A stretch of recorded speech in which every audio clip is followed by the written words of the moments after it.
Matahari mengintip dari balik cakrawala, memulai hari baru dengan sinar lembutnya yang menyentuh setiap sudut desa.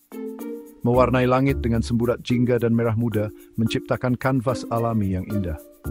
Di gubuk kecilnya, seorang petani tua terbangun dari tidurnya. Ia menghirup udara pagi yang segar, merasakan kedamaian yang hanya bisa ditemukan di pedesaan. Tulang-tulangnya berderak pelan saat ia bangun dari tempat tidur. Setiap gerakan terasa seperti ritual, mengingatkannya pada tahun-tahun yang telah berlalu.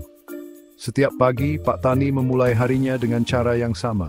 Ia mengambil air dari sumur. Langkah-langkahnya mantap, mencerminkan ketekunan dan dedikasi yang telah menjadi bagian dari hidupnya. Itu adalah tugas sederhana yang menghubungkannya dengan bumi dan tanamannya. Setiap tetes air yang ia ambil adalah simbol dari kerja keras dan harapan. Dia bangga dengan pekerjaannya, menemukan kegembiraan dalam ritme hari-harinya. Senyum di wajahnya adalah bukti dari kepuasan yang ia rasakan. Pak Tani percaya pada kerja yang jujur, pada kepuasan yang tenang dari kehidupan yang dekat dengan alam. Setiap tanaman yang tumbuh adalah hasil dari cinta dan perhatian yang ia berikan. Sambil menguap dan meregangkan badan, ia memulai ritual hariannya, sebuah rutinitas yang telah ia ikuti selama bertahun-tahun. Rutinitas ini bukan hanya sekedar kebiasaan. Anansi, from leaves more verse, tuizen bengne spirit, Jose. Pak Tani punya 2 ember. Dia membawanya, satu di setiap ujung pikulan kayu yang sudah usang, beratnya terasa familiar di pundaknya. Setiap pagi, dia memulai perjalanannya dari rumah ke sumur dan dari sumur ke ladang. Pikulan kayu itu sudah menjadi bagian dari hidupnya, seperti sahabat setia yang selalu menemani. Mereka adalah alat sederhana terbuat dari kayu dan diikat dengan besi, namun mereka menyimpan cerita yang berbeda. Setiap ember memiliki kisahnya sendiri, mencerminkan perjalanan waktu dan pengalaman yang telah mereka lalui bersama Pak Tani. Satu ember kokoh dan baru, kayunya dipoles hingga mengkilap. Ember ini adalah hadiah dari anaknya, simbol harapan dan masa depan yang cerah.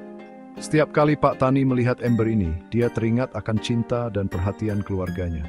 Ember itu menampung air dengan sempurna, setiap tetesnya diantarkan dari sumur ke ladang, tanpa setes pun bocor. Air yang dibawa oleh ember ini adalah sumber kehidupan bagi tanaman di ladang, memberikan harapan akan panen yang melimpah. Ember yang satunya lebih tua, kayunya penuh bekas luka dan lapuk. Ember ini telah menemani Pak Tani selama bertahun-tahun, melalui musim kemarau dan hujan, panas dan dingin. Setiap goresan dan retakan adalah bukti dari ketahanan dan kesetiaan. Tambalan logam menutupi lubang-lubang yang telah dimakan waktu. Setiap tambalan adalah upaya Pak Tani untuk memperpanjang umur ember ini, menunjukkan betapa berharganya ember ini baginya. Itu adalah wadah yang bocor, kehilangan air berharga di setiap langkah yang diambil Pak Tani. Meskipun begitu, ember tua ini tetap setia menjalankan tugasnya, membawa air meskipun tidak sempurna. Pak Tani tahu bahwa setiap tetes air yang hilang adalah pengorbanan kecil untuk menjaga kenangan dan sejarah yang terkandung dalam ember tua ini. Suatu hari saat Pak Tani mengangkut mereka kembali dari sumur, ember yang bocor itu tidak bisa lagi menahan diam. "Maaf," bisiknya, suaranya berderit rendah. "Aku tidak utuh seperti saudaraku, aku bocor dan aku boros." Ember tua itu gemetar karena malu. "Bapak seharusnya membuang saya," akunya. "Saya tidak layak untuk kerja keras Bapak." Ember itu percaya bahwa dirinya gagal. Tujuannya berkurang karena ketidakmampuannya untuk menampung air dengan sempurna.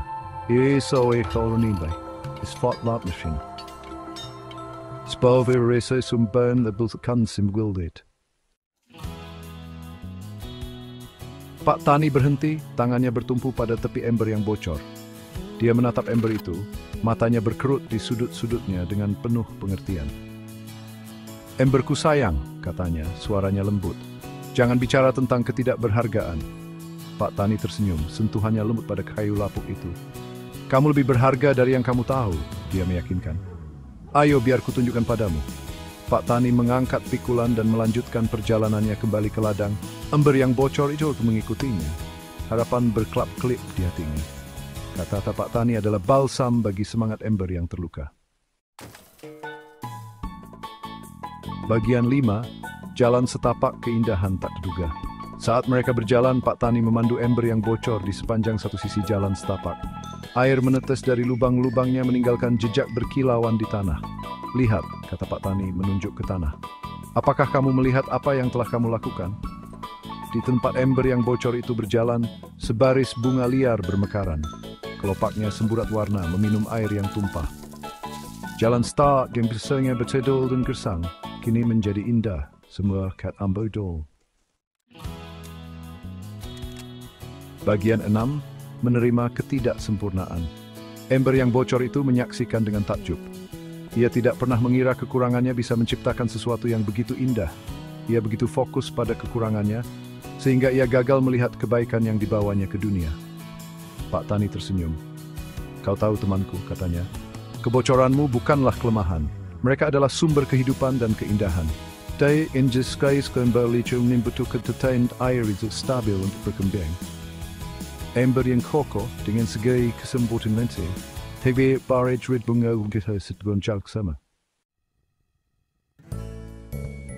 Bagian 7 menemukan tujuan dalam kekurangan. Ember yang bocor merasakan gelombang kebanggaan. Ia tidak sia-sia, ia bukan beban. Ia memiliki tujuan yang unik dan berharga. Pak Tani dengan kebijaksanaannya telah melihat melewati kekurangan ember dan mengenali potensi tersembunyinya. Dia telah menunjukkan pada ember yang bocor bahwa bahkan dalam ketidaksempurnaan ada keindahan dan nilai. Sejak hari itu, ember yang bocor tidak lagi merasa malu. Ia menerima kebocorannya, Mihai, Bambarid berarti dengan sekeras dua sanjkan, solved santis dink. Bagian 8, pelajaran dari ember yang bocor. Pak Tani tua, melalui tindakan kebaikan dan pengertiannya yang sederhana, mengajarkan ember yang bocor sebuah pelajaran yang mendalam. Setiap orang memiliki kekurangan, tidak ada yang sempurna. Sang petani tidak hanya melihat ember yang bocor sebagai alat yang rusak, tetapi sebagai sesuatu yang masih memiliki nilai. Dia menunjukkan bahwa meskipun ember itu bocor, ia masih bisa digunakan untuk menyirami tanaman di ladang. Dengan cara ini, ember yang bocor tidak hanya menjadi alat yang berguna, tetapi juga menjadi simbol dari bagaimana kita bisa menemukan nilai dalam ketidaksempurnaan kita sendiri. Tetapi dalam ketidaksempurnaan kita sering menemukan kekuatan terbesar kita. Ketika kita menerima kekurangan kita bisa menemukan cara untuk menggunakannya untuk keuntungan kita. Seperti ember yang bocor, kita bisa menemukan cara untuk membuat kekurangan kita bekerja untuk kita, bukan melawan kita. Kisah ember yang bocor adalah pengingat bahwa kita tidak boleh didefinisikan oleh kekurangan kita, tetapi oleh bagaimana kita menggunakannya untuk membuat dunia menjadi tempat yang lebih baik. Ember yang bocor mungkin tidak sempurna, tetapi ia masih bisa melakukan hal-hal yang luar biasa. Ini adalah pelajaran yang bisa kita semua ambil dalam hidup kita sendiri. Ini adalah kisah tentang penerimaan, tentang menerima diri kita sendiri dan orang lain apa adanya. Ketika kita menerima kekurangan kita bisa menemukan cara untuk menggunakannya untuk kebaikan, tentang menemukan tujuan di tempat yang tak terduga, dan tentang bagaimana kita bisa menemukan makna dalam hal-hal yang mungkin kita anggap tidak berguna, dan tentang kekuatan transformatif dari hati yang baik. Kebaikan dan pengertian bisa mengubah cara kita melihat dunia dan diri kita sendiri. That is the saming bishing lium teria venji.